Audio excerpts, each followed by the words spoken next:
En pleine construction, Muonda sera l'une des villes les plus touristiques de l'RDC. Toza vraiment awa na port yangoyo, port ano profonde yangoyo to komi awa ki mona meso. En tout cas, ba Congolais to batela Félix. To batela ye président na biso ya motema malamu. To batela ye. To batela président na biso.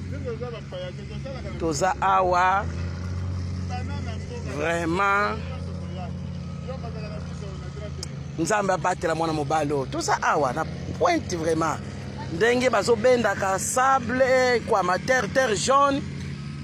Ngana lobby la bureau non fona ngena omona terre jaune wana o bazo benda ka ezokenda ka wapi andeko terre jaune yangoyo bazo benda ka yangoyo. Donc il faut donc di bozo mona kuna il faut to koma kuna na côté kuna eloko wana bulambemba wana ekolimwa o bozo mona kuna ili wana ekolimwa.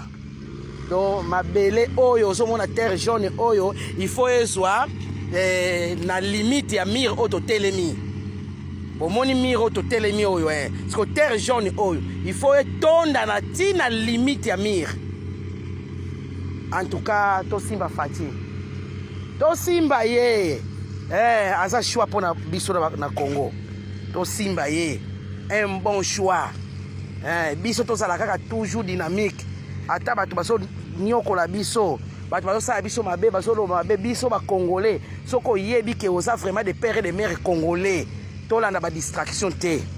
To kota na ba distraction te. To zui président malamu. Oya ko bongisa biso mboka un jour akotika kana pouvoir 5 ans na ye kokoka atiki pouvoir. Mais mboka ekotika la kitoko ba prédécesseur na ye ba konyo ko mingi te. To simba fati. To simba ye. To simba ye. En tout cas, ne salinga somo na njoto, salinga malili, mais tout le temps. En pleine construction, Muonda sera l'une des villes les plus touristiques de l'RDC.